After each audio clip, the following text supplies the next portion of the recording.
Ya, sahabat Solmat, pada hari ini kita digemparkan, dikejutkan dengan suatu peristiwa bahwa pengadilan negeri apa tinggi ya, saya kurang terlalu baca tadi, Banten menyatakan bahwa atau mencabut berita acara sumpah dari Bapak Firdaus Oiwobo, dokter kandidat.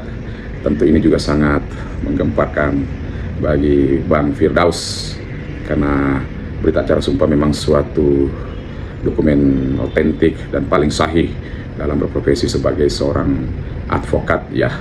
Dan ketika itu dicabut, seketika itu juga haknya, izinnya sebagai seorang advokat tidak akan berlaku lagi. Dan tentu ini sangat disayangkan ya. Bukan putusan pengadilan itu disayangkan, peristiwa ini, adanya kejadian ini di mana seharusnya tidak terjadi ya. Kalau memang mungkin Bang Firdaus sedikit berupaya mengontrol diri, mengontrol emosi, dan ya mengontrol secara keseluruhan, baik pikiran, emosi, dan lain sebagainya, karena sangat disayangkan ya. Dan ini juga tentu akan mencoreng profesi advokat itu sendiri. Kalau kita melihat sepak terjang Bang Firdaus, memang seorang advokat yang cukup kontroversi ya. Dan tidak juga berarti bahwa kontroversi ini berarti negatif semua, karena kita yakin, atau saya pun juga yakin, pasti ada banyak hal-hal positif dalam setiap tindakan-tindakan hukumnya, mungkin di dalam membela orang-orang yang kecil, orang yang level bawah, dan lain sebagainya. Bahkan beberapa waktu yang lalu kami bersama-sama dengan Bang Firdaus Oiwobo di Gerakan Suara Keadilan Netizen atau GASKAN di dalam memperjuangkan 7 terpidana kasus Vina Cirebon. Beliau sangat aktif, dan bahkan bersama-sama dengan saya menuju atau masuk ke dalam Komisi 3 DPR RI untuk berdiskusi dengan anggota Komisi 3 yang dalam hal ini adalah Profesor Asmi Syahputra, dan beliaulah bersama dengan saya. Nah, mungkin ada yang bertanya-tanya, apakah selamanya akan valid bahwa tidak akan menjadi advokat lagi. Nah, sepengetahuan saya, ketika berita acara sumpah itu dicabut atau ditarik atau dianulir, maka tentu sudah tidak bisa berprofesi sebagai advokat lagi.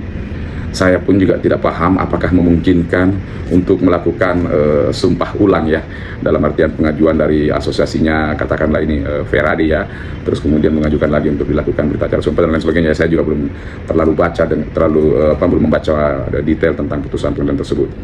Bagi saya pun ini hal yang cukup membuat prihatin ya, sekaligus sedih dan berempatilah kepada Bang Firdaus, karena biar bagaimanapun Bang Firdaus itu teman ya, walaupun belum terlalu lama bersahabat. Secara khusus kami sempat cukup akrab ketika persiapan aksi damai sampai aksi damai tersebut. Namun teman-teman, itu adalah konsekuensi dari suatu tindakan, suatu perbuatan, karena memang ada peribahasa yang mengatakan bahwa pikir dahulu pendapatan, sesal kemudian tiada berguna. Jadi setiap tindakan kita, perilaku kita, setiap omongan kita bahkan ya memang harus kita pikirkan matang-matang ya. Kita harus memikirkan segala konsekuensinya, karena ketika itu bertabrakan dengan aturan, undang-undang atau perundangan, nah itu pasti akan ada konsekuensinya, dan itu bisa mungkin berdampak buruk terhadap kita atau terhadap orang tersebut.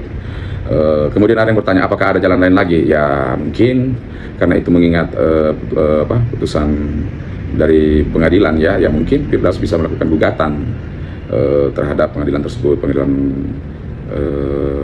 Banten ya kalau tidak salah, dan itu ya mungkin bisa ditempuh sebagai upaya hukum dari Bang Firdaus. Tetapi ketika semuanya ini sudah tidak berhasil lagi, dan benar-benar Bang Firdaus itu sudah tidak bisa berprofesi sebagai advokat, melakukan litigasi, ya mungkin masih bisa profesi sebagai sebagai semacam konsultan hukum, atau mungkin sebagai legal di suatu kantor yang tidak melakukan praktik-praktik advokasi litigasi ya.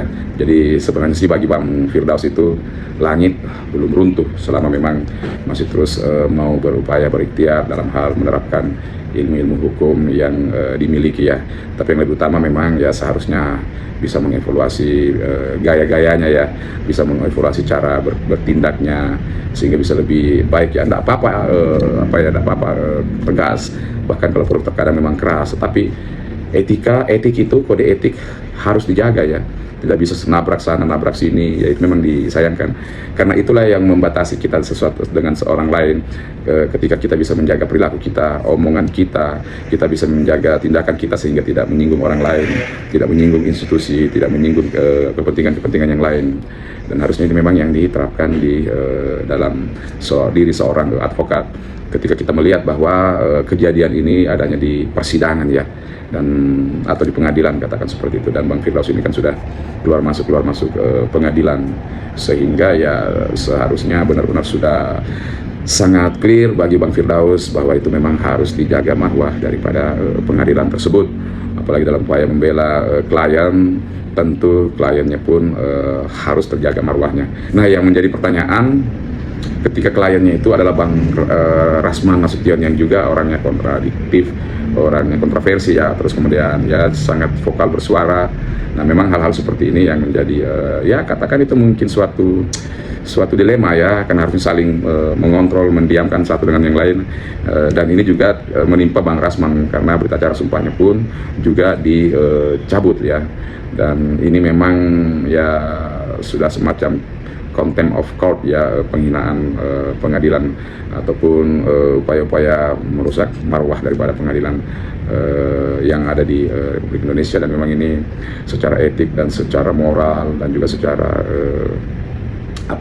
secara hukum harusnya ini memang sesuatu yang cukup berat sanksinya ya.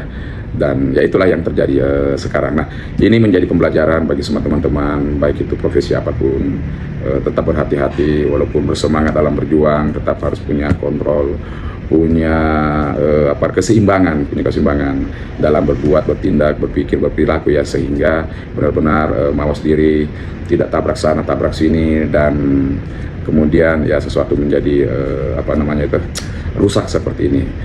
Nah, mungkin saya juga mau memberikan nasihat sih bukan, tetapi memberikan semacam saran ya sebagai wujud empati kepada Bang Firdaus Wibowo. Tetap semangat kawan, mungkin ini adalah cobaan, ujian daripada Yang Maha Kuasa. Tuhan memberikan ujian, cobaan, tentu punya maksud-maksud tertentu di dalam kehidupan kita ya, menjadi pembelajaran, menjadi pendewasaan, lebih mawas lagi, lebih introspeksi diri lagi. Dan cobaan itu biasanya punya makna yang baik untuk kedepannya ya bagi seseorang itu, sehingga bisa lebih matang, bisa lebih dewasa, bisa lebih lebih introspeksi diri, mawas diri. Kiranya Bang Firdaus sebagai tim Gaskan dan juga ya sudah bagian dari teman saya tetap berkuat, tetap tawakal, bersabar, menerima ujian ini dengan baik, berserah, berdoa, dan kiranya mendapatkan kekuatan daripada Tuhan Yang Maha Esa, daripada Tuhan, supaya kedepannya bisa menata diri lebih baik lagi ya. Dan bagi teman-teman semuanya, baik itu digaskan netizen, kalau saya pribadi boleh memberikan pendapat bahwa memang perilaku ini salah, tapi tidak ada satupun orang yang sempurna. Tidak ada satupun orang yang tidak pernah berbuat salah ya. Semua orang pasti punya kesalahan. Hanya Yang Maha Kuasa lah kesempurnaan itu, sehingga ya kalau mungkin mau mengkritikin, mau mengkoreksi boleh-boleh saja, tetapi cukuplah untuk terus membuli-buli sampai ke hal-hal yang lebih membuli ke hal-hal yang lebih ekstrim, ke personalnya dan lain sebagainya. Karena yang tadi saya sampaikan bahwa setiap orang itu punya kelemahan. Suatu ketika mungkin ya entahkah siapa kita pribadi masing-masing juga bisa aja menjadi salah ya dalam segala sesuatunya. Ya alangkah baiknya kita tetap doakan supaya Firdaus kedepannya bisa menjadi lebih baik.